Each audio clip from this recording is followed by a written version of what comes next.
Okay, here we are for chapter 7 of The Hiding Place. This chapter is entitled Usi. That's how I say it. I don't know how you actually pronounce the name they gave him.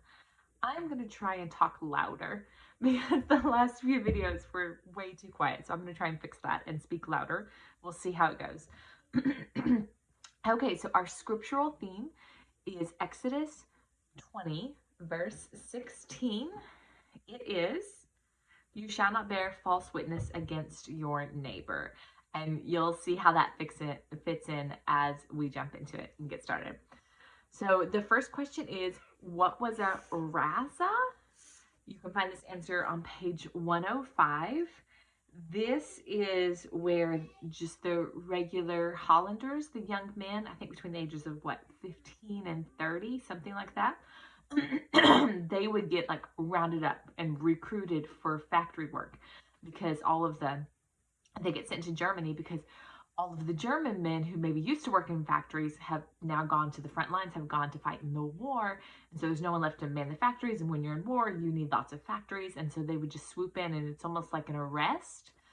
It was done by police officers and or just soldiers. It was like an arrest, and they would be forced into Germany to work at the factories, and the fear is that they would never return. They wouldn't survive that. So it was like slavery almost. So it wasn't like a concentration camp, but it still was not a fantastic thing. And of course, they did not want to go. They hid. And so that's what we're about to confront. What is about to happen is a result of them trying to avoid the Raza. Nolly's children trying to avoid the Raza. Okay, so question 2. Kaki, which is Corey's niece, this is Nolly's daughter, was confronted for the first time with the need to lie. This happens on page 106 to 107. What was the situation and what was her response? So her brothers have come in. They know the soldiers are coming. They're searching houses, trying to round up any young men to send them to Germany to work in the factories, and they're trying to avoid that. So they've made a little kind of impromptu hiding space in a root cellar underneath their kitchen table. So the young men come in and they hide, and the soldiers then bust in, and they start interrogating Kaki, and and ask her directly, where are your brothers? Once she kind of says, I have brothers, I have this, and so they're finally like, where are your brothers? And then she answers them. She answers them truthfully. She says, they're under the table. And sure enough, they, lift up the tablecloth and they look under there, and then Kaki starts just laughing hysterically, and the soldiers think that she's just making fun of them, and they end up storming off. And so everything went okay, in the sense that the young men weren't taken, but it created this tension in their family about whether Kaki should have lied and said, oh, they're not home, or something like that, instead of just telling the blatant, honest truth. So question 3, Nolly and Kaki's refusal to lie is very controversial within their family. What are your thoughts on this very challenging question? So this is one of those challenging questions that we're going to face here, where there's no easy answer. There's no like, well, of course you do this, or of course you do that. This is hard. And people who both love God. I mean, Nolly loves the Lord as well as we can tell. And Corey loves the Lord as well as we can tell.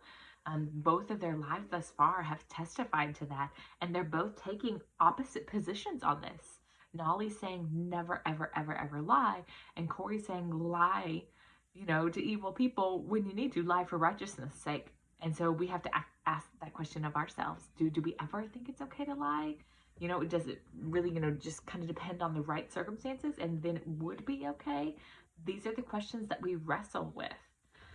Then the next part of that question is, can you find instances in scripture where someone lied for righteousness? That's the question, isn't it? Can you find instances in scripture, because we base everything we believe off the Bible, where someone has lied and God said, yes, God gave his approval of it? And there are two. There are 2 instances that you can look these up. Rahab, let me look. I have them written down here in my notebook, the scripture references. The first is Rahab with the 2 spies in the city of Jericho. And you'll find that in Joshua. Let me tell you, I think it's Joshua 1. You will find that in Joshua 2, verses 4 through 6. That's the larger count is all of chapter 2, so you might want to read the whole thing for context. And then you can also learn about the two midwives who Pharaoh, this is when the Israelites are in Egypt, and Pharaoh told these two midwives of, if a male child comes out, like when you're assisting an Israeli woman, if a male child comes out, kill it. And these midwives did not do that. So they disobeyed the ruling authority, and then they just flat out lied and said, oh, we can't by the time we get there. The Israelite women, they've already given birth. They already have the child in their arms. We don't have a chance to murder the child. And so you can read that account too. It's in Exodus 1, verses 15 through 21 is the main portion of it, but you can read for greater context. And God like blesses them for it. Rahab gets blessed for her lying to the officials of Jericho for the men that are trying to find the spies. So read those counts. They're really interesting. But here you have at least two that are in the Bible when plainly read, right? This isn't trying to like do scriptural gymnastics and try to make a case for it. When plainly read, you see people who are lying for a really good reason. One to save the lives of infants, and one to save the lives of these two spies, and God rewards them for it. So, worth looking into. Okay. Question 4. Who showed up at the Bayeux seeking refuge? So, this is page 108. Let's look there. This is when Corey just made allusion to the fact that people keep coming in and then they're sending them out to the country where it's far safer than being in the city. But she's saying, but we're running out of space. We're running out of homes to send them to the country. And then she says, and so we're going to start keeping people in the city. And she makes a reference to, it's one of our most favorite people, becomes one of the first people that they have to put into the city. And it is none other than who they nicknamed the Bulldog, which is Harry and his wife Cato have shown up, and their shop has been taken over. They're no longer safe. They're really concerned about just being taken off to concentration camps or something. So they've come to hide. And so they were sent. The second part of the question is, where were they sent for safekeeping? They were sent to this older woman's house who she already had like dozens maybe of people living in her attic. Most of them were young adults or older teenagers, and they were all getting really restless. And so she just is a very generous woman, and they're like, can you fit 2 more? And she's like, yes. So she takes them in. So question 5 is, what happened to Christophilus in the winter of 1943? This is on page 109, and that's the winter when the winter was just especially bad, incredibly cold. They're having fuel shortages like crazy, and he actually freezes to death in his bed. Question 6, Corey discovered that they had an ally in the police force, page 110. What was his name, and how did he help? So this is Rolf. Rolf is how I'm saying it. And he goes to them to tell them that, so Harry and Cato both, the place where they were staying was not safe. The young people, the young Jews that were staying there, young adult Jews that were staying there went crazy, and they ended up bursting out of the house and going out on the street, and they got caught. And of course they just told the police everything about like where they were staying and stuff. So the old woman that was keeping them and everybody who was in the house got arrested. Cato got released because she was a Gentile. But Harry, even though he was a converted Jew, he was a Christian, he was taken off to jail. And so Rolf comes to tell Corey, hey, if you want to see Harry, like come to the police station at this time in this place. And he was able to make it to where like Cato could say goodbye to her husband in this really sweet, really sad moment. And she never saw him again. 7. In turn, the police officer, so Rolf, asked Corey for help. What did Corey do to help? So he asked that she would help their local cleaning lady, whose son kept almost getting rounded up in the Razas, how are we going to say it? And so Corey was able to place him in a home. And the really sweet moment is where this older woman who just loves her son so much was like, oh, well, anything I can do to repay you, right? Like, so Ralph has done this great thing. Rolf has done this great thing for Corey. And so Corey's like, okay, Rolf, anything I can do for you. And Rolf's like, okay, we'll help our cleaning lady. And then, so Corey helps her. And then the cleaning lady, who's just this old woman who does, you know, just really standard low level work, is like, well, anything that I can do for you, I'll do. And Corey's just like, okay, what could she really do for me? But you just wait. Okay, question 8. One of the most heartbreaking stories in the book is in pages 114 through 115. What was the clergyman's reason for refusing to care for the baby? So this is where a mother and a premature baby show up at their door. The baby's like 2 weeks old and has been at the hospital but has no other place to go. And so they show up at Corey's door because that's what they do, right? They take people in who show up at their door.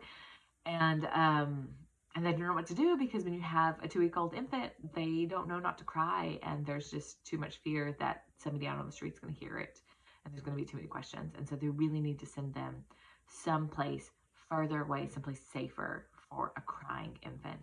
And then the next day, or maybe the day after that, very, very shortly, a pastor walks in, a clergyman walks in, and Corey's like, this is it. God has provided again. This is amazing. He's here. He lives on the outskirts of town. His house is set way back off the road. This will be perfect. Who better to take care of this new mother and her infant child than this man? And so she's like, oh, I want to tell you. And so she tells him, you know, will you please take these people in? And he's just like aghast, like, I can't believe you're doing that. And so Corey has this idea of, okay, I know. So she runs to get the baby and brings the baby back and shows it to the pastor. And he, you know, reaches out and touches the hand of the baby. And I'm gonna have to read it because it's too heartbreaking. It's just, so there was a long silence. The man bent forward, his hand, in spite of himself, reaching for the tiny fist curled around the blanket. For a moment, I saw compassion and fear struggle in his face. Then he straightened. No, definitely not. We could lose our lives for that Jewish child. So here they are. This is our first instance of seeing someone refuse to do what God is obviously putting in front of them to do. And it is heartbreaking because they don't make it, right? They get arrested, and as far as I know, neither one of them made it because this pastor was unwilling to sacrifice for it. The next part of that question is, how is this different from what Corey and her family are willing to do? So you have this fantastic juxtaposition of this man who's like, no, definitely we could lose our lives. And then Corey's father overhears it. And he says, you say we could lose our lives for the child. I would consider that the greatest honor that could come to my family. So just the exact opposite. But like, I would be willing to make the sacrifice. And he's not speaking for him. He's speaking for his family too. I mean, when they took people in, they didn't just risk their own lives. Obviously, that's way harder. But you just have this picture of Christ, right? Of Christ-likeness that says, I will make the sacrifice. I will absolutely make the sacrifice and put my future in the hands of God so that I can keep this child safe. Question 9, what were the obvious reasons why Usi was hard to hide? So the obvious reasons were that he looked really, really Jewish, right? Like he couldn't pass as a Gentile. He was like super extra Jewish. Why was Mary Italy hard to hide? This is the older woman that had like that asthma wheezing problem, and her breathing was so loud. So the idea is that if they have to hide, right, like they have to hide behind a false wall or somewhere, they have to be so quiet. And she, under the best of circumstances, couldn't be quiet. Under the best of circumstances, she's going to be like breathing really loudly in a time when you want absolute silence. So she's just like, she could give them all away. And yet they all voted unanimously to be like, yes, let her stay. We will hide with her. We know it may cost us our lives, but we won't turn her out. Okay, 11. What word, phrase, or idea stuck out to you in this chapter? I don't know if there's one that really, really gets me. Other than just, I mean, the story of the baby being turned away is so heartbreaking. I did love the little joke between Usi and Casper about read the 166th Psalm. There's only 140, and it's because he's quoting both both the 100 and the 66. So it's super cheesy, but I kind of love it. Okay, then 12, I want you guys to read the account of the midwives in Exodus, and also the account of Rahab. Both of those are really important, that we just, when we have questions, we go to the Bible. Even if it doesn't resolve all of our questions, we look to the Bible, and then we trust God, and we hold on to these things, and we wrestle with the Lord, not in a us against the Lord kind of way, but just in a, okay, God, I need you to help me see here. I need you to teach me, and I trust you, and it can go as long as it needs to go, and I'm going to ask the hard questions. So that is our first introduction to like really hard questions, and there's going to be more that comes. But okay, that was chapter 7. Thanks.